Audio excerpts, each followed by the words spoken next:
hmm Um, 2018, January 2018, I took out I purchased the domain justworkhard.com.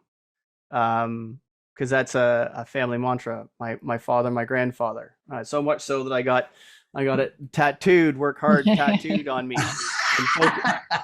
Um, it's his my entire life from those two men is everything is solved by hard work. Everything is solved by hard work. Meaning, you're not making enough money, work harder.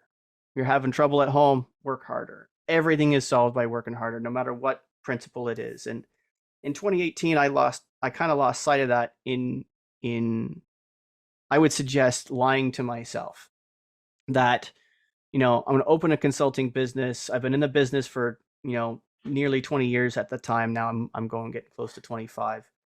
I was like a teenager again. I knew everything, right? I knew Of how to course you fix all the did. I knew absolutely everything, and I was going to make all this money and so on and so forth. And I was still in that money chasing, title chasing, chair chasing thought process. And I was humbled very quickly about a year and a half or so later, because at the time I was working as a GM of a collision center, and I was making the best money I've ever made. I was finally in the GM's chair. I was leading a team of people. We were changing processes, making more money. We had, when I started there, we were in a small store.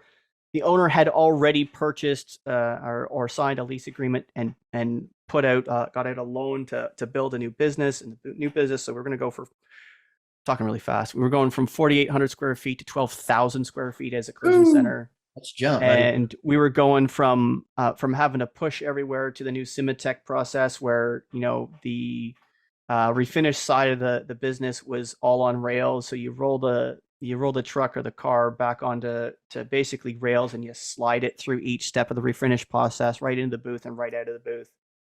So we went from like 1.2 cars a day to like 2.8 cars a day in 90 days without any, like, the guys had basic training, but the same number in the crew in a bigger building, and we more than doubled the throughput.